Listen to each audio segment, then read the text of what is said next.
Hey guys, we wanted to give a shout out to some of the people we have met while recording the Nashville Dads podcast. On this episode, we wanted to highlight Brandon with Nashville Restaurant Radio. If you are interested in the Nashville food scene, this is the podcast for you. Brandon has some of the most influential people in the Nashville restaurant community on his show. So check it out. Follow them on Instagram at Nashville Restaurant Radio.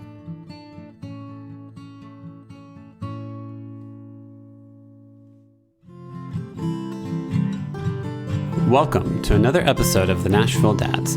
This episode, we have on Chris Cheng to share the story of his father coming to America, his love of hot sauce in Nashville, and why he's running for Metro Council. We hope you enjoy.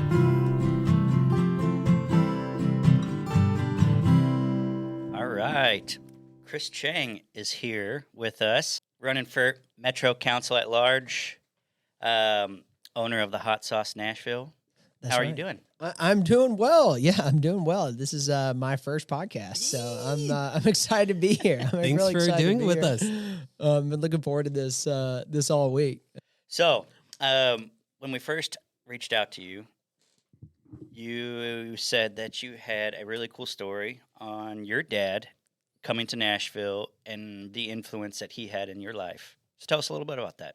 Yeah, that's right. My father is he's a fun man. Yeah, he still lives in the area. I see him all the time. I had lunch with him yesterday, and my mom, and he is from Hong Kong. He was born in Hong Kong, and then he grew up very, very poor, and he ended up coming to Nashville in the 1970s. I believe it was 1972, and he had to attend Belmont University of all places, and it was incredible because I've asked him as I've gotten older, I was like, Dad, why Nashville? How did you find Nashville? And he was like, in his mind, like Nashville was America, Really? And so it was a woman. I mean, it was a man at his mom's church that he came over, I think, to teach at Belmont University. Okay.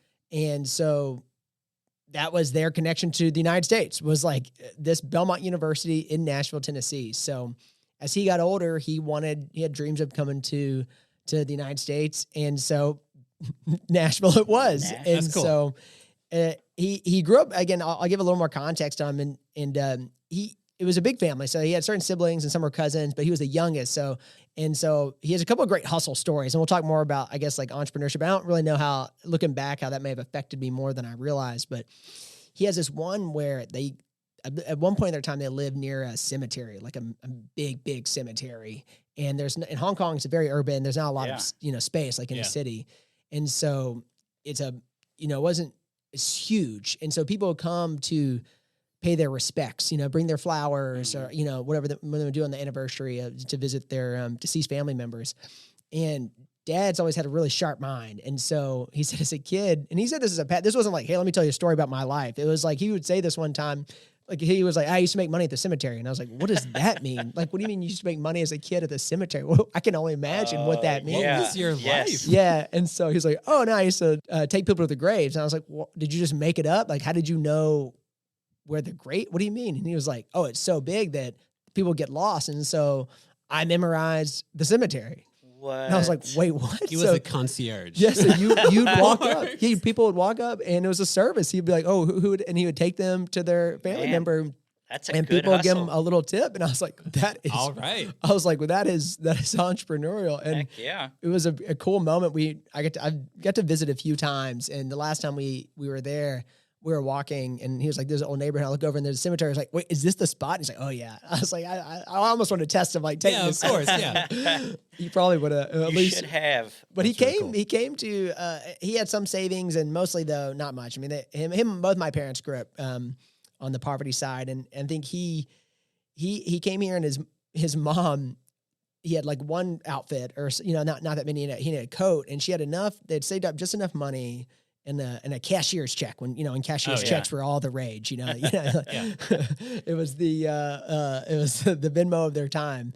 And she didn't trust him to lose the money. Like he was like, you're to lose his check. And he's like, so she didn't trust him. So what she did, she cut a hole in his sports coat or, at the time and just like sewed in his jacket, the cashier's check, sewed it up. So he was like, whatever you do not take the jacket off. So when he like came all the way over, I think he made his way through California and, came across the US. But he always had the jacket. So he didn't. And then she gave him enough money. They had saved up enough money for him to kind of get started and pay for, I think, the first semester of tuition, or get his legs. And then he ended up working he went to school in the daytime at Belmont and then worked the night shift at UPS. Just doing, package loading and unloading. And then eventually he started doing he was a package car driver. And then he, one of my uncles, he has still friends. Like one of my uncles I didn't know who's not related to me for the longest time, which made sense in the end, was like, he doesn't look like my dad. And so he lives in Nashville City. He just retired from UPS for past, I think he almost was 49 years. I was like, Uncle JJ, how many people, were you the most senior person in the entire company? But that's how Dad got here in the 70s and he stayed. I mean, it's he was, I think there weren't that many Asian people, even when I grew up here, I didn't know too many. I had a couple of families, but when he was here, I was like, "Were you the guy?" He's like, "Yeah, I was." I wasn't. No. They all knew it. He knew quite a few, and they get together. But it was always we always joke that when he goes back to Hong Kong, he's going back for his 70th birthday later this year, and I always joke that he speaks Cantonese with like a Southern twang to it, like a little bit slower. I don't know if that's really the case. He has a draw with his Cantonese. Yeah. Because his family member, when we've been over, they do speak very quickly. Do they? I think Dad also just talks a little more slowly. Well, maybe I don't know. I've only known him. I've only known him since he was here. He was already here for a long time before I was born. So. Yeah, that's so cool. But that's how he found him. My mother's from Woodbine. Do you know if your dad still has the jacket that he wore over here? Oh, that's a great question. I will ask. Okay. I will ask. That is a great question. Whenever, is your dad the type of person who would talk about his story a lot, or would you have to draw it out of him for him to talk about what all he had experienced? Because I've never moved to another country. Right. I've never worked. I mean, whenever I went to college, I just goofed around whenever I wasn't in class. I didn't work anywhere afterwards. Yeah, no. Yeah, it was definitely more on the draw out. He would, have these throwaway comments like that. Oh yeah, I used to work at a cemetery as a kid. When cemeteries weren't relevant, you're just like, wait, what? And so he's definitely, he's always surprising us with throwbacks on his life. But yeah, he's definitely not a sit around the fire. Let me tell you old tales. Now, Chris, whenever I was your age, here's what I was doing. No, there's always something where we all have a brother and a sister as well. We'll just look up and it's just always surprising. And his personality will come out he's like an excellent card player. Doesn't really matter the game, but something we didn't grow up. He was busy working. My mom was busy working, and so. We'd be older playing cards, and Dad would sit down, and we'd always be like, "Dad, you want to play?" And then Dad's sharking us, and then it's my. He recognized and remembered all of those spots at the cemetery. He probably can count cards or something like that. Yeah, he retired last year as a it's incredible gig. I mean, as coming from an immigrant, as a federal mediator. Okay. So if you're familiar with mediators, so he. Basically, it's conflict resolution. Yeah, exactly. So if there's a teachers union goes on strike, or I think the Federal Mediation and Conciliation Services is it's like a sub agency, and so they would work. If there's government issues, or I think even back when they were having the NBA strikes, or even going back to longshoremen in California. So they basically call people up like my father and to negotiate, try to make an agreement, a deal. Yeah, and. It's wild because he still hasn't, he still has an accent to a point, and it's like we always joke that Dad, he isn't necessarily a talker. He isn't one that you would think would do that. And he would always be so great. I went to, when I was in the army, and then when I'd be traveling or something, I always give my parents a call when I wasn't living here, and, catch up with them. And I'd call my dad, and sometimes they'd be like, "Hey, what are you up to right now? Is this a bad time?" He's like, I'm in the middle of a negotiation. I was like, I'll call back later. He's like, no, it's great timing. I was like, what do you mean? He's like, well, they both think I'm with the other group. And I was like, wait, what?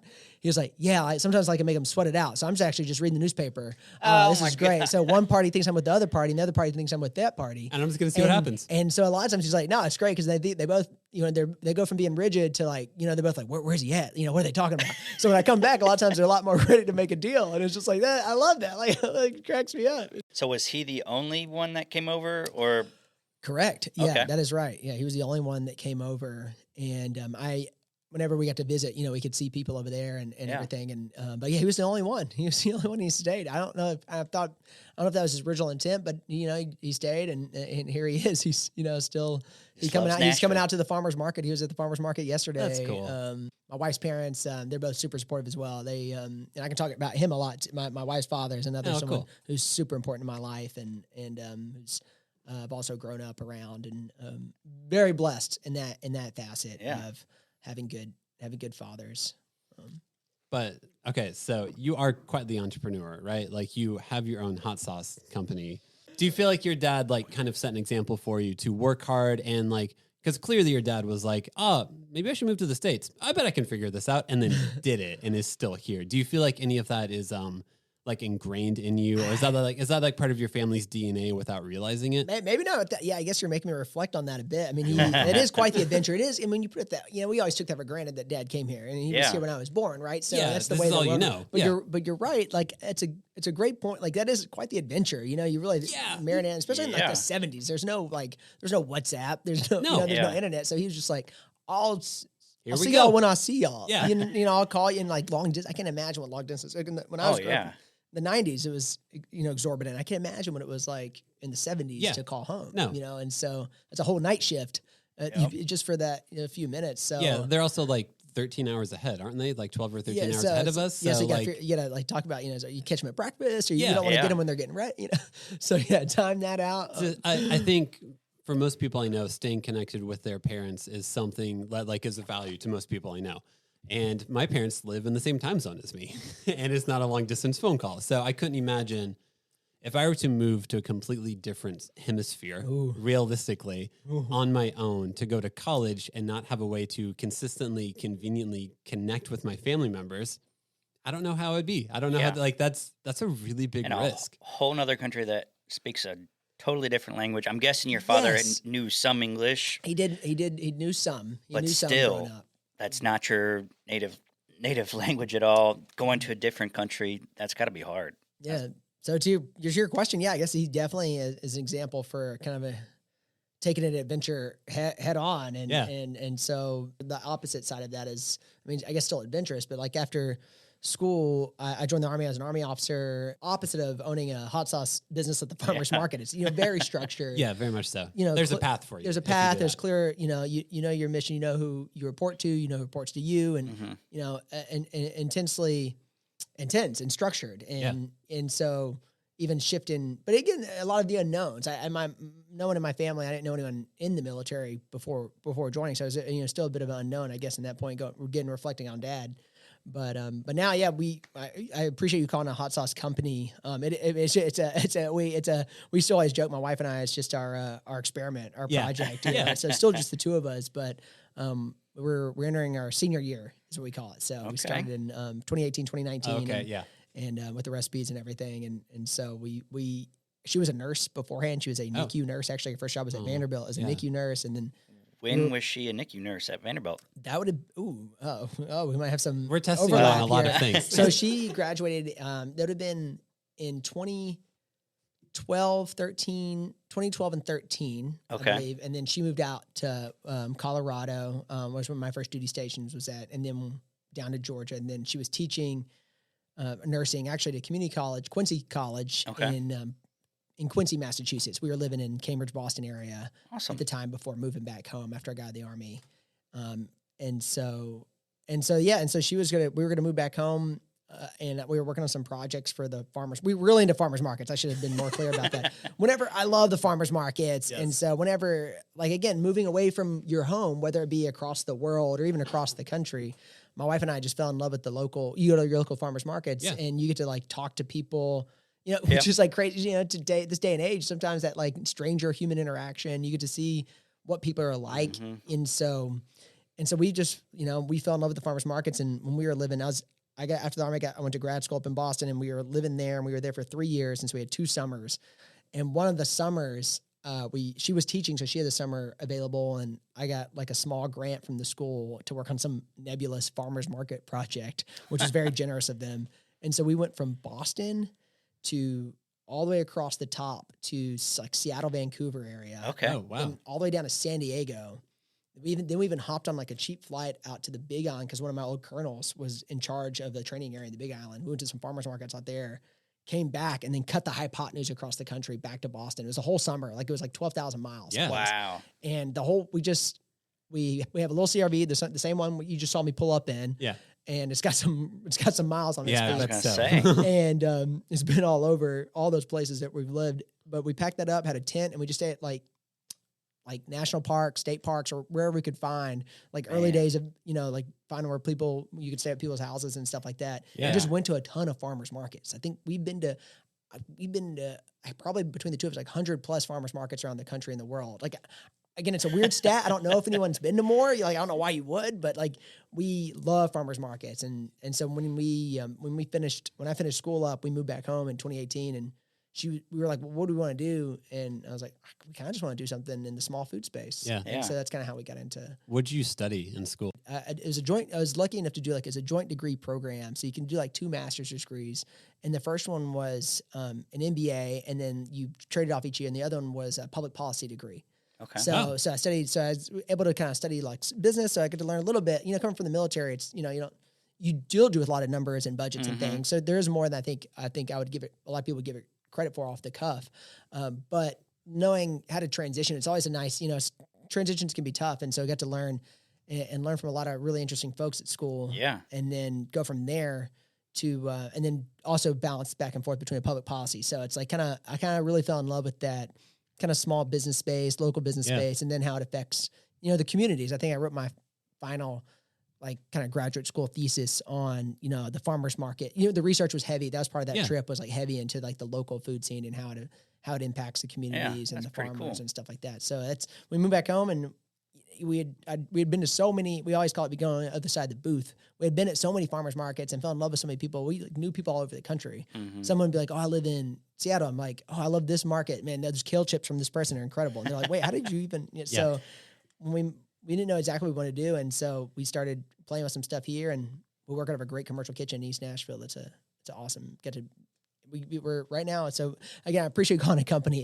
We still call I'll it like give it a our company. I'll call it a company. Okay. Project. Yeah. Well, I mean, it's pretty cool because, like, I think if you, there are certain elements of a community where if you get in tune with them, you can tell what actually matters to that community or like what's going on in that community. So, like, I'm from Southern Indiana.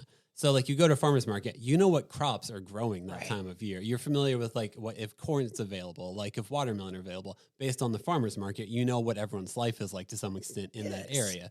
So, and, like, even just little things like, if it's a farmer's market and all they have is fresh produce, that's pretty cool. If it's fresh produce and, like, homemade candy, homemade, like, dog food or something like that, it tells you what type of market you're entering into, that they are able to make this type of product and make a living off of it. So like a farmer's market is a great way to get a sense for what community you're entering into. So I'm with you. I would read your thesis and be intrigued. On that note, one of my favorites, we went all over. One of my favorite markets, it hit like all these crazy criteria. Yeah. It was a Saturday market. I think they've been doing it for over 20 years in downtown Salt Lake City, Utah. Yeah. Really? And it's in this square. It's like 4 legs, and it had, again, amazing local produce, right? Then it had like you said, kind of the confectionery, the produced goods, like kind of like what my wife and I do. We make the hot sauce, specialized specialized artisanal products.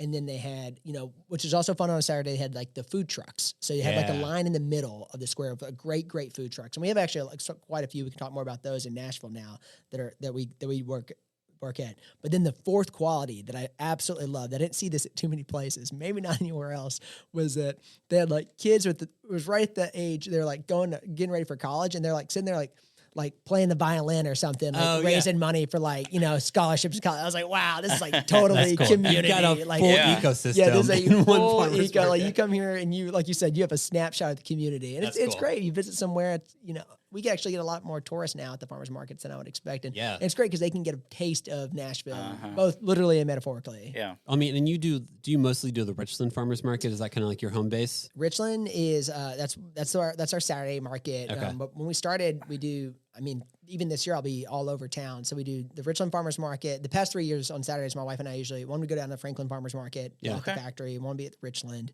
And then a lot of Sunday afternoons, you'd find me at the downtown Nashville Farmers Market. And that one's fun. It's a lot of tourists there, some locals that live downtown, but that one's always fun because people are coming from all over the country. So now I get to be that person trying to give you a feel for this city. Yeah. That's really cool. It was really cool. You almost felt like a mini, and then people would ask, like, where should I go next? I'm like, well, there's other places. Yeah. And it's like you said, almost like a mini tour guide. And so there's a little responsibility to that. And then on Tuesdays, a lot of times we'll be at both the 12 South Farmers Market in Sevier Park. It's great. And then the East Nashville Farmers Market is kind of where we split up. But there's several really good Tuesday and Thursday markets. This year I'll be at the Creve Hall Market on Thursdays again for a little bit. And then nice. And then Friday, it's almost every day of the week. And then Friday, there's a Donaldson Farmers Market over in the Two Rivers area. Man, it's almost 7 day a week. Yeah, you could. Our first year, once it hit, we would split up, and I think 1 week we were up to like 8 a week between the two of us. Something I always think about, and we'll talk more, is just community. It's this day and age. You could live your whole life. We all know this. You could live your whole life like in your own bubble. Whether it be like you work in a good way, but like work remotely and entertain remotely, all these things. Listen to your great podcast at your house.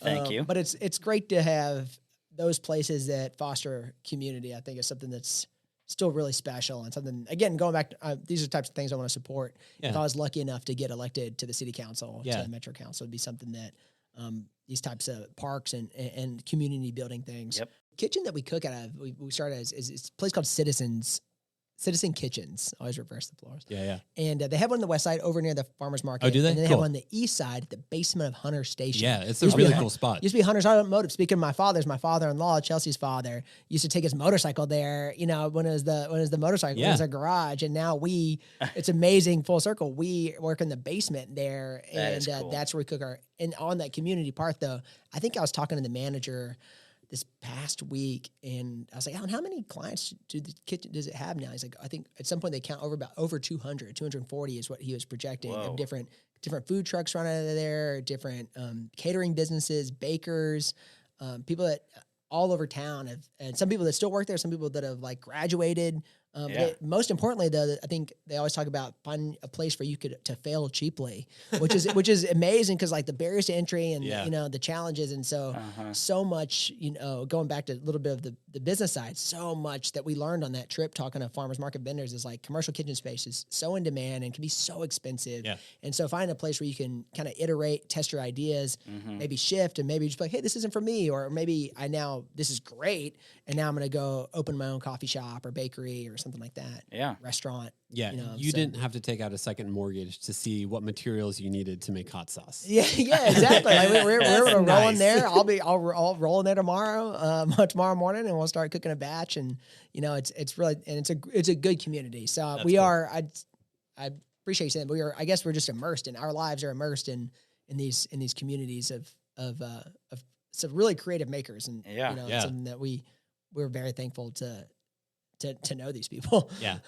And it's great because they also a lot of times have leftovers, and they'll hook us up with amazing That's food. the best. That's why you start a hot sauce company. My wife and I, you can't see me on the podcast, my wife and I are tiny folks. So everyone's like always trying to, like, we're like both short in stature and like just small people. And so everyone's like trying to feed us, you need to gain weight. Yeah, everyone's trying to feed us just to help us grow. I mean, if you look at me, I still look like I'm like waiting for puberty. So, so we're, fingers crossed. You fingers age crossed. well. That's what it is. Yeah.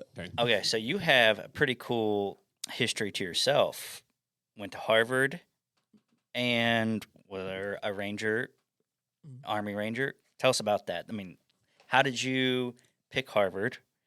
And that's a really great school to get into. Yeah, it was wonderful. Yeah, no, I mean, it's funny. Until for the campaign, I've never really like shared that much. So in our community, it's not like neither one of those things would be very known. And so, because again, I like being where you're at. My wife and I, it's like we just want to. And again, what I love about the food world, what I love about the rawness of the food world is like no one cares about your background. No one cares like whether you went to school, where you went to school, if you went to school. It's like, does your hot sauce hit? Does it feel good in my tongue? You know what I mean? Like you can't, I love the rawness of that. Just something about pure. And so, and not to say that education is not important or wasn't important, and incredibly important. The motivation to go to the Army, again, going back to, I guess, to Dad, this is like, I feel like this is a great. This is your therapy session? Yeah, no, this is incredible. Like that. You're really like this. You're really hitting on some notes that are making me reflect. And so Dad was always so thankful that his opportunity to come here, and so. And we it's not something he talked about a lot. Again, he's not a big, story share without playing, but he was so grateful to have the opportunity. He did it. He came here, he made a family, like had a career, like he had his American dream. And so I think growing up, it was just like, well, I want to, you felt like some sort of like, I'd like to do something, I don't know what. And as an 18-year-old, growing up here, I was like, well, I'll join the military. I don't know. I want to serve, and got to go through Ranger School. And again, you can't see me. I'm a tiny individual. Like going through Ranger School is no small task. Yeah. It's and pretty intense. You're isn't lugging some heavy weight. Yeah, and I bet. you're lugging some heavy weight, and there's some strong folks, and you're going through and so. One part, ignorance is bliss, as they say, so I don't know. I didn't come from a family in the military. I didn't know these, so you're just going through it. I am the youngest of my siblings put me through, they like any good siblings, they toughened me up as a kid. And, I grew up playing soccer around here with all the different friends, and I, grew up in the 90s. So everyone's playing different sports, and trash talk is you're born into it, and so, and so I think going into it was, just had to be scrappy and survive. Blessed to make it through, and also one of the things where you're just thankful for the people that prepared you for those things, and also it gives you an appreciation. Sometimes it's just there's so much circumstance that happens. Like really good folks, so you just get injured. You might trip and twist an ankle or break an ankle, or like you never know it could happen. So it also makes you thankful for you both you're willing to survive and work at it, but also not give yourself too much credit. And just be thankful that you were fortunate enough to, get some lucky breaks for sure. Yeah. And so then, that experience was for sure, you get to just constantly learn, as an environment where you just have to just figure things out, learn. And I think growing up here was a small community. And I grew up with the same, I talked to my best friends, like two of my best friends I grew up, I talked to yesterday, and I see them all the time. So point being, we didn't grow up learning a lot of new people. That's what I guess I'm trying to say. And so I think joining places like the Army, where you're switching units all the time and going to different trainings, it's like, it really just kind of forced you on a social level to have to, especially from someone who grew up in a really small community. We grew up in like Bell Road, Antioch, like Hickory Hollow Mall. Hollow Mall was my world. You know what I mean?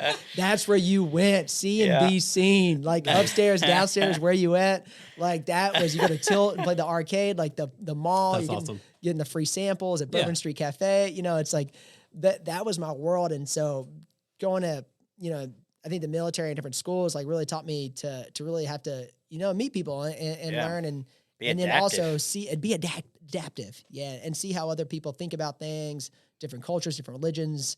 It's just something that I think I still value about my time in the military was like just the broad spectrum of folks, like one of my soldiers was like an onion farmer. He comes from like an onion farmer family in Iowa. And I was just like, okay, great. Like, I don't know anything about that, you know? And then someone's just like, they're from all over. And I think that was something that was just such a cool thing. And then, and then got the opportunity to go to school and kind of put on a totally different hat. And a lot of folks up there were, I guess the military is a lot of people from across the country. A lot of folks up there, I didn't really anticipate, are all from all over the world, and so that was like, okay, wow. So now it's a whole nother spectrum of learning people and cultures and even just ways of thinking about things.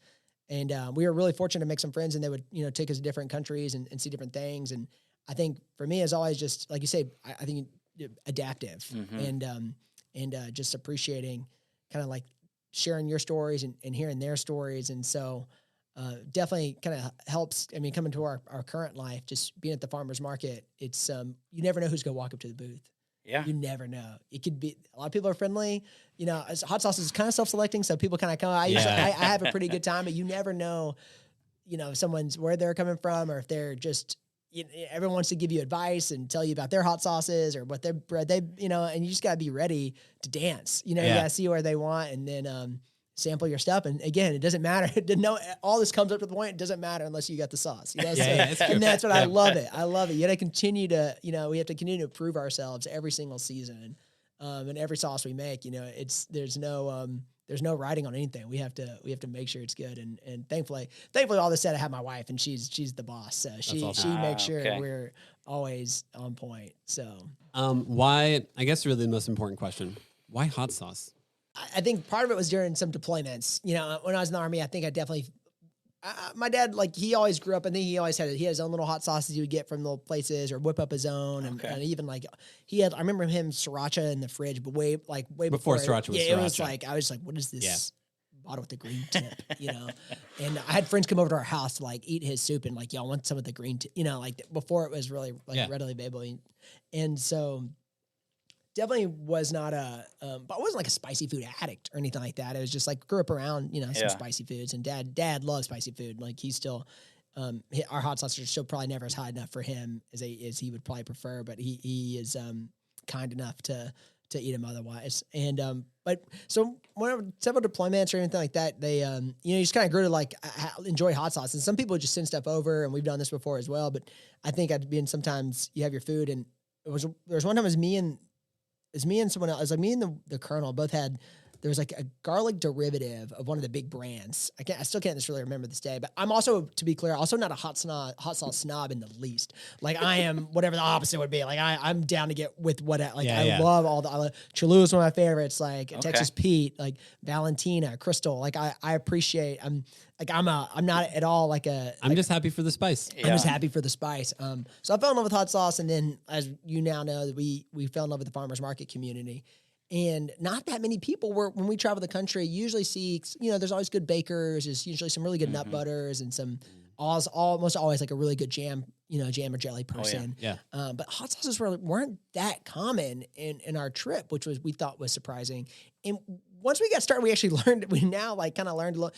Our food licensure, there is a couple more steps. So like it's like now I'm definitely don't want to bore you with this, but there's like, it's like an acidified food producer. Like we go through both the FDA and the Department of Agriculture. Oh, okay. Like some businesses at the kitchen just go through the Department of Health. And so there is a bit more, it's not difficult by any means, but it's a little more paperwork and meticulousness and process. Yeah. So we do like all our own, we have to make sure everything's pH tested properly. So it's just a bit more, and my wife is like super meticulous. We have to make sure, like when people are always like, oh, well, you make it a flavor for this. I was like, no, my roadmap to make a new flavor is like quite a bit. Like the different procedures that must go into making new flavors. You just can't casually be like, I'm going to do a yellow sauce today. Right. Because all the amount of paperwork, all the checks and balances that are in place. We go through different things. And things are... Who would have known that? Yeah. And so so that's... But when we really just were like, we were playing with a bunch of different ideas, and we always want to make a really cool. I always joke that my wife's parents' political party is garlic.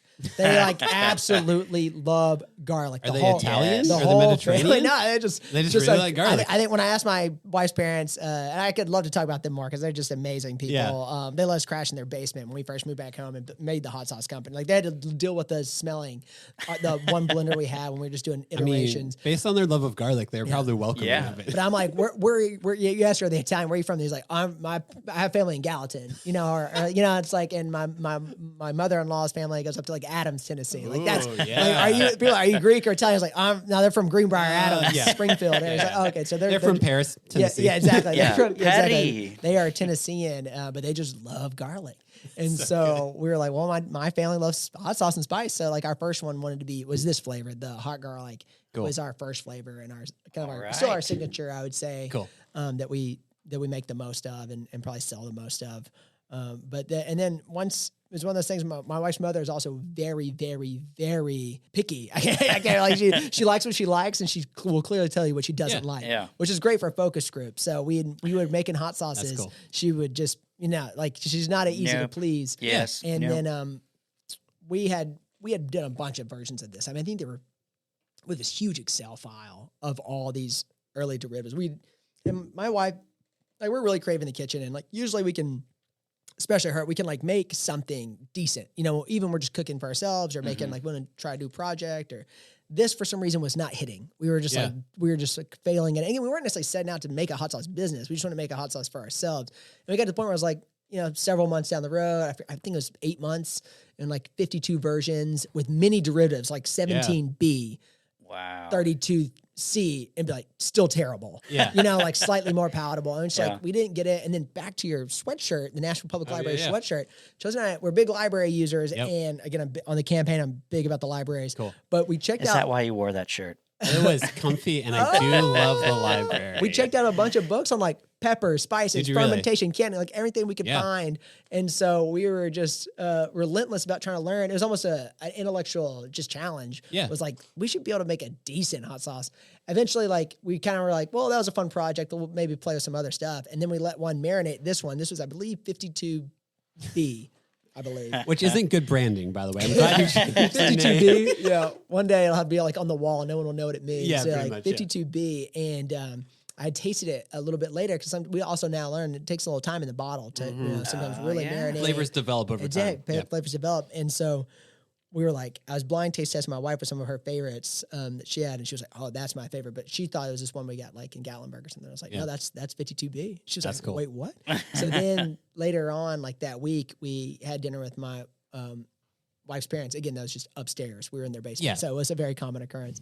And I had this hot sauce and I told her, I was clear, like not to lie to her, but I was like, yeah, this is a local made hot sauce, and so she tried and she was like, oh yeah, that's perfect. Yeah, and it's like, almost like the way she said it was like y'all need to get on that level. It's like, that's what you need. And I was like, that's ours. And so I knew it was one of those things where a lot of people do a lot of focus testing, and scientific and data. And again, a lot of people from school, it's all about, I was like, I please this one woman. I know, like she is. If you can make your mother-in-law happy, I you're was good. like, we You're good to might go. have a chance here. So thus began the That's journey which led us to the kitchen that I talked about before. And I bake a lot of bread pretty consistently, and at some point in time, I read, I think it was, I forget which book it was. It was some James Beard Award-winning like baking book, and it says if you can change your mindset to realize that time is an ingredient, it like changes so many ways that you like bake or how you make food. Cause like, that's what it is. You upped your ingredient. That was part of your variation that probably wasn't on your Excel spreadsheet. Yes. Is that time is actually an ingredient. How long you let it sit in there, how long you let flavors develop. Like if you do a marinade, if you do a brine, time is a huge element to how long you've done that for. Powerful life advice too. Time. That is why I've said. And can I eat more food? That's really the purpose of this podcast is how do I get more free life food? Advice. But like yeast develops differently. It has different flavors whenever you just leave it alone, basically. And I do think that, like, especially with an entrepreneur mindset, to leave things alone is a really hard thing to learn. Because you're like, let me just keep messing, let me keep tweaking. And then you're like, no, man, stop. Yes. Leave it alone. You're right. There's such a balance between, trying to improve and then also just execute, and just be where you're at. We always talk about, you got to look ahead, but so much of the one reason we're doing this, we love working together and just we always talk about like, you look ahead, but always be where we are and both enjoy it, but also like focus on what we're doing now and get that right, or as best as we can, say. Be present with everybody, with each other. Yeah. That's totally, awesome. Totally. Like, make time for the little stuff. That's cool. Is what we aspire to do, if you will. Awesome. Well, what made you want to become a Metro City Council member? I'll start very specific. And a lot of the farmers markets are hosted at a lot of the parks. Yeah. So the 12 South Farmers Market, Deer Park, Richmond Park, obviously is there. And then even just like Nashville Farmers Market is right next to, Centennial, like all in the kind of an ecosystem. And they're not Centennial Park, but Bicentennial Mall. Yeah. And then even Centennial Park, though, does a lot of awesome events. Like they do the craft festivals every year. Musicians Corner, which we've done as a vendor there. So I have a lot of love for the things, a lot of the assets the municipal government provides. And something that I was like, man, I really want these to be cherished, preserved, invested in.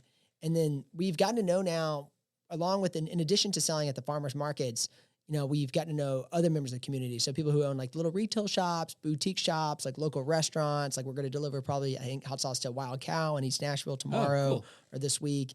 And so we've gotten to know like even the different farmers. So, I mean, all across Davidson County, we've got to know different businesses. So, I mean, probably work with between like 25 and 50 of them. And so even Ben from Grief Hall Bagel Company and things like that.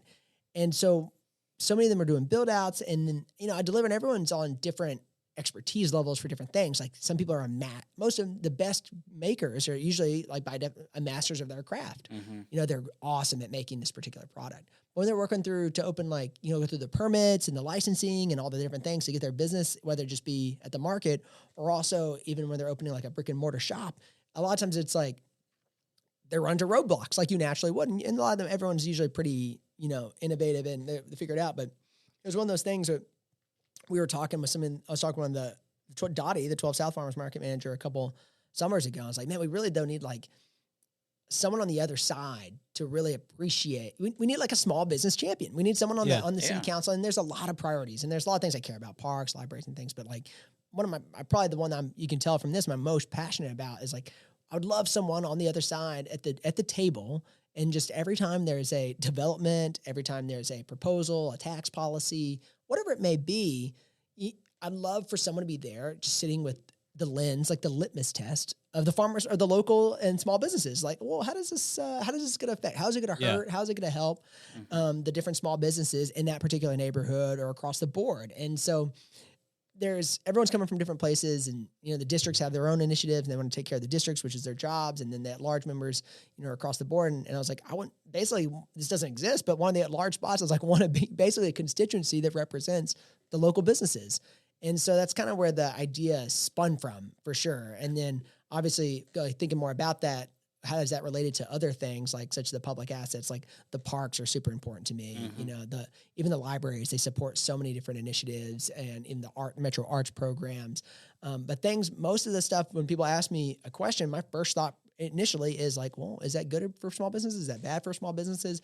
And it's not necessarily a binary thing between, I'm not like an anti-big business. I mean, I went to Harvard Business School. Like I'm not a capitalist. I'm not like an anti-big business person. I was meeting with some economic development folks this week and talking about that. And I think one of my favorite examples, even if you do big businesses. So for instance, Ian Ayre, he's the CEO of the Nashville Soccer Club. Yeah. We got to meet him beforehand because, again, Chelsea's mom is a constant advocate for everything we do.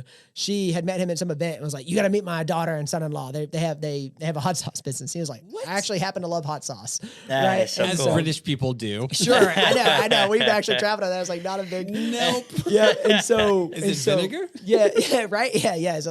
So we found ourselves in his office before the inaugural. It was transitioned from it was already. I used to love going to the minor league team also at the Sound Stadium. It was so much fun. Some of the best sporting events in the world. We talked about that. I was like, some of the games at the Sound Stadium when they were the minor league were amazing. And the major league games were amazing too. This was right before they opened the inaugural season that was at the Titan Stadium. So the MLS team was there. Ian was in charge, and then they were about to do their first season at the Titan Stadium. One great salesman. He goes hard pitches us on season tickets. Chelsea and I are still season ticket holders today. That's awesome. We are first string members. It's amazing. We've loved it. We did it with my parents the first couple of years. It's sitting with them. It was just awesome. Yeah. Awesome time. But great salesman. He's at his job. But he loves hot sauce. And so we found ourselves in his office just tasting the hot sauces and hanging out. And he was telling us about the stadium project because there's a lot going on in that development. I remember the mayor and they were always negotiating that project. Like, what is it going to do to the neighborhood? How are we going to make sure it's balanced with other priorities that are good for the people that already live there? Who's going to get hurt? And they're talking about all these things. One of the things I appreciated was that they use a ton of local vendors. Like, for example, even the food vendors, like Daddy's Dogs is there. He's everywhere. Like Daddy's Dogs is a legend in Nashville, but he is a small, he's a local business owner. He's there. So many of the different food trucks, like Edgar from Alabrije, he's at the farmer's market. He was there on Saturday at Richland yesterday at the farmer's market, and he's also at the stadium. They have Tempo, like tacos. Yes. Like Tempo was in there. Yes. I noticed that the other day, and I was like, this is like just down the street from us. That's awesome. It's incredible. Yeah. Like, and I was like, if we are going to have, and I love talking about the different discussions on growth. Like I was raised here, but also moved away for a while. And so I've seen both sides, like being born here, but also coming back and things are growing. But I'd want someone at the table. And again, people generally support the idea of small businesses, right? Like it's kind of like a safe, it's like, I like local restaurants and stuff, right? Yeah. But it is a little bit different to understand the struggles and the challenges.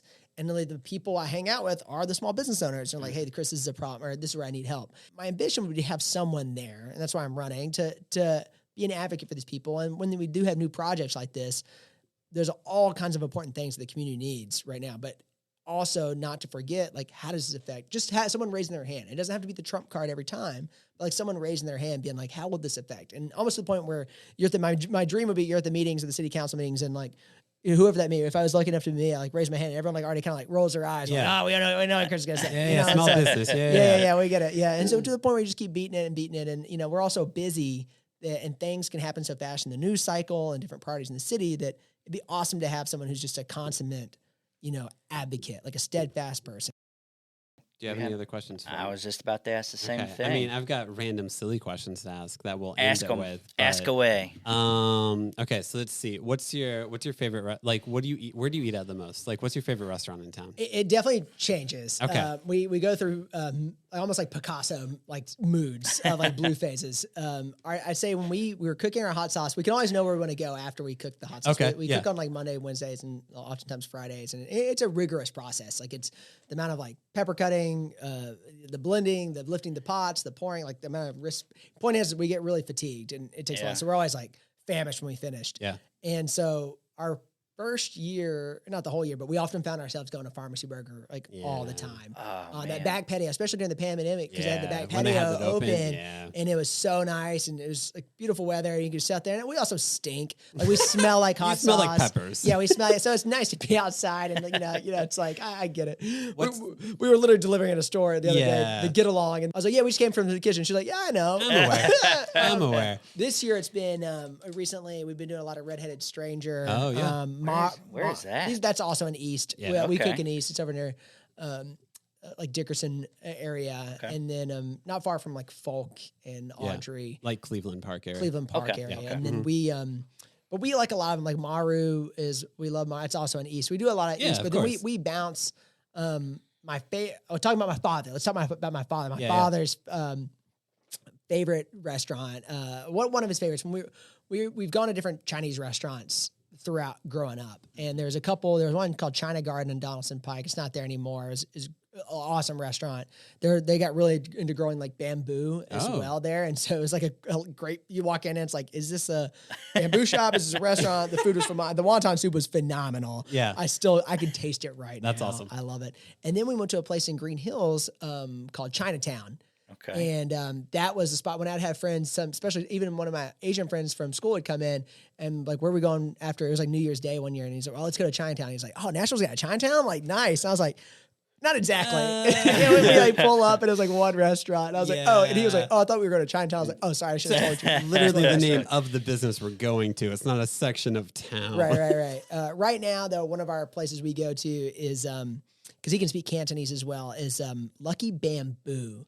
Off Charlotte. Again, we finished a lot of times at the farmer's market. Yeah. It's I believe it was an old Kroger complex. It's where the K&S is, up the hill. There's a K&S market. Yeah. Yep. And then Lucky Bamboo and Mr. Jack and Miss Joyce own it and they run it. They're always there.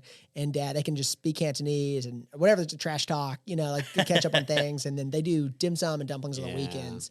So that place is really good. We love it. And it's fun. So we go all over. Some of we try to keep exploring. Like there's so many something new spots. opens up every single day. Oh yeah, it's amazing. And now we're starting to the point. Now we're in our fourth year where we're like knowing a lot of the people that are opening these things up. That's really cool.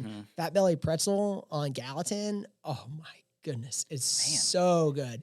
They started the farmers market. They are just wizards of food, and you go in there and some of their workers are wizards, like Sugar Danny, who's the big staple at the farmers markets the past couple of seasons. He's doing stuff for them in the morning too. They're Fat Belly Pretzel. They opened this past year, and deli. It's awesome. They do great work. It's awesome. So we try to get around town and I'm gonna have to pick your brain on restaurants to go to. It seems like you know them all. Good ones. Yeah, we're trying to, or like we're trying to explore as much as. We're the real-time Nashville guru. Yes. Yeah. Another mean three though, if you're craving, since Arnold's is closed, is H&T's over near Nashboro Village area. Okay. It's kind of off Murfreesboro Road, but more like Nashboro Village is like right at kind of the entrance there. There's a great meat and three that have been there for a long time. Here's the hardest hitting question then. Pharmacy. What's your side? Do you go with tots? Do you go? I mean, wow. It says a lot about your personality. No, this is huge. So my wife was this is a scandal already. Ooh, so okay. she was like, she's never been a tater tot person. What? She's never. I know. She's she's a traditionalist. Like loves good French fries. Yeah. Even I try to like flirt with her on the sweet potato fries. Like she was like, I got my French fries. Like she would definitely go with like some waffle fries. Sure, if she's feeling like really. But then pharmacy broke her down. So I got the tater tots, right? And also they're super generous in the sides. They are. Oh, yeah. Like, I don't know what the double looks like. Like, you get the single. The single is like just an enormous amount of tater tots. And they have a great garlic aioli. They do. I've tried to flirt with them on trying to get our garlic hot sauce in that. But they have a great garlic aioli. And Chelsea's like ate all my tater tots one time. And so sometimes we'll go there. We're in between meals and we'll just go for tater tots and a milkshake. So she switched over there, and now it's broken her down. Like she makes great sweet potato fries, French fries. She's even tried to dabble in the tater tots. But we're a pharmacy tater tot family. I'm just gonna let you know, tater tots was the correct answer. Yeah.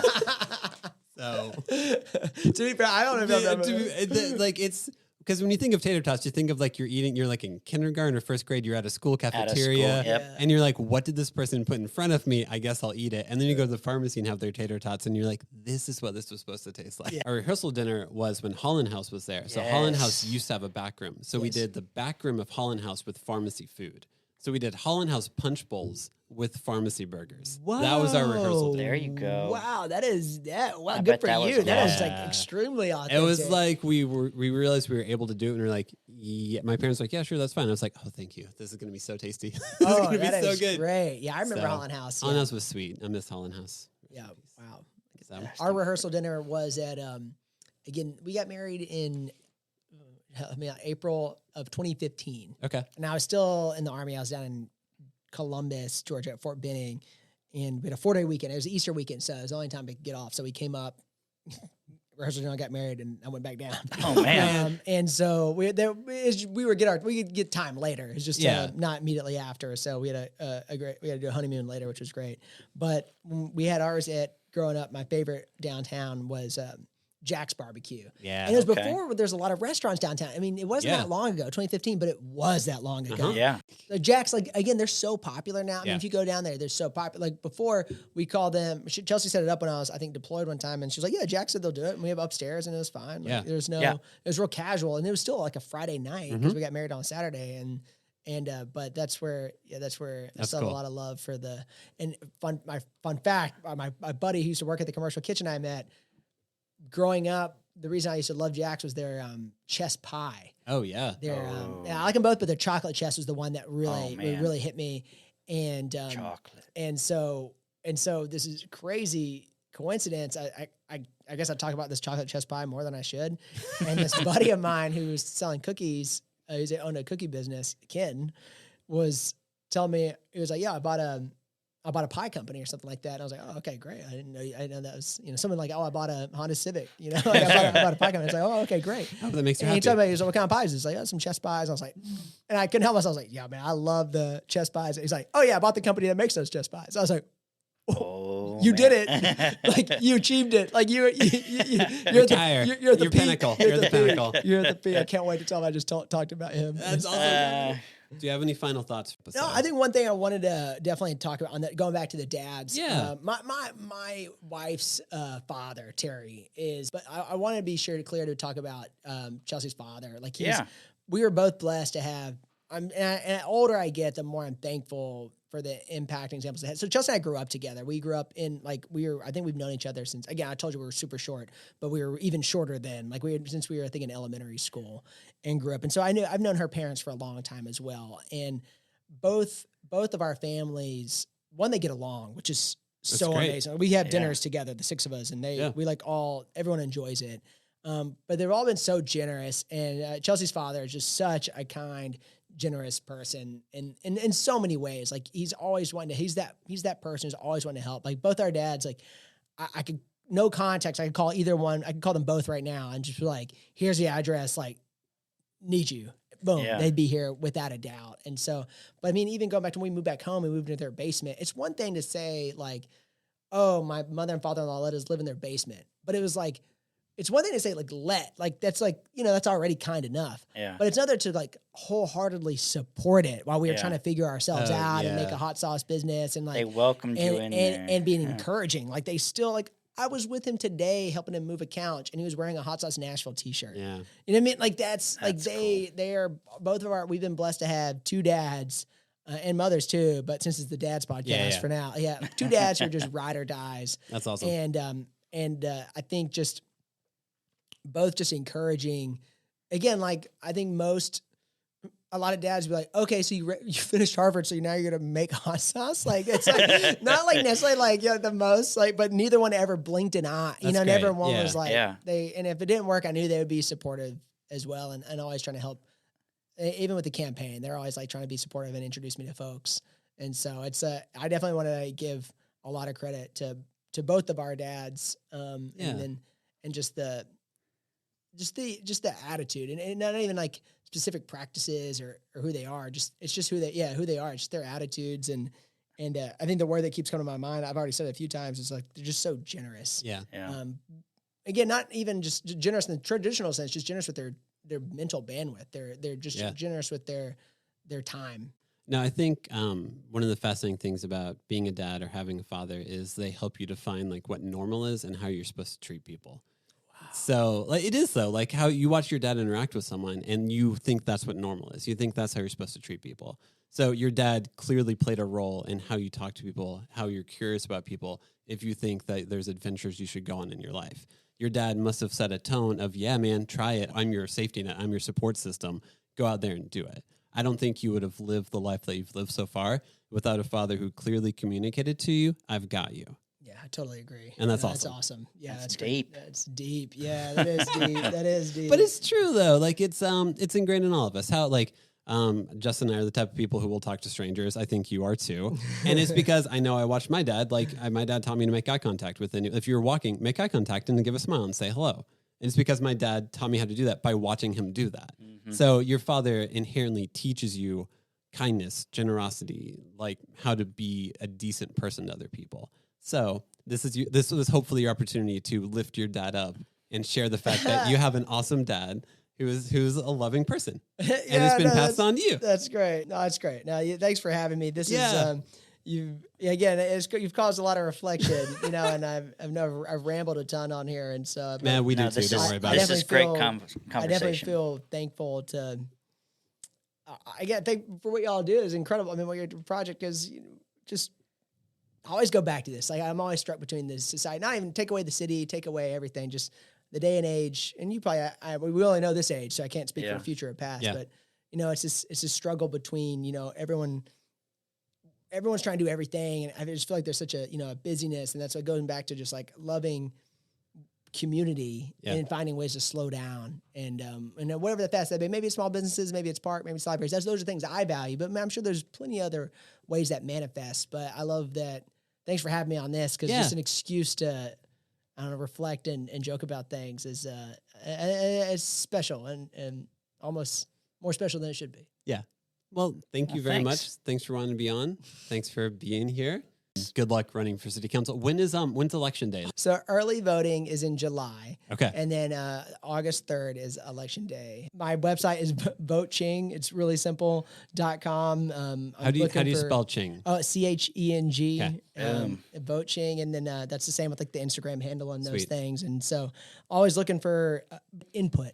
People tell me I'm trying to gather as much information. My biggest questions I'm always trying to learn is like, how do people see things? Here's what I value, but that's just my perspective. Like, what is your pain points? Like, what do you think about? It's helpful to see how other people view these things. And this has given me a great excuse to learn that and just listen to folks and learn what they view is what can make Nashville better for all of us. And then the other big thing is I'm always hunting for, input and then volunteers. Like people have been kind enough to reach out, and I was like, okay. I even asked other volunteers, like, so what should I? But like, whether it be like email introductions or putting up signs later on, just stuff like that. It's been kind of a nice team effort. And then, and stuff like that. It's been great. Like people like been generous to do. I'm doing it fairly grassroots. So it's been. I'm just trying to meet people and meet them where they're at, and just I don't know. It's been a really fun way to get to know the city in a wholly different light, even outside of my own community. Yeah. Well, great to have you on, man. Yeah, really appreciate it. Thank you. Thank you. We really hope you enjoyed that episode. Please make sure to follow us on Facebook, Instagram, and Twitter at the Nashville Dads. Thanks so much for listening, and we'll catch you next time.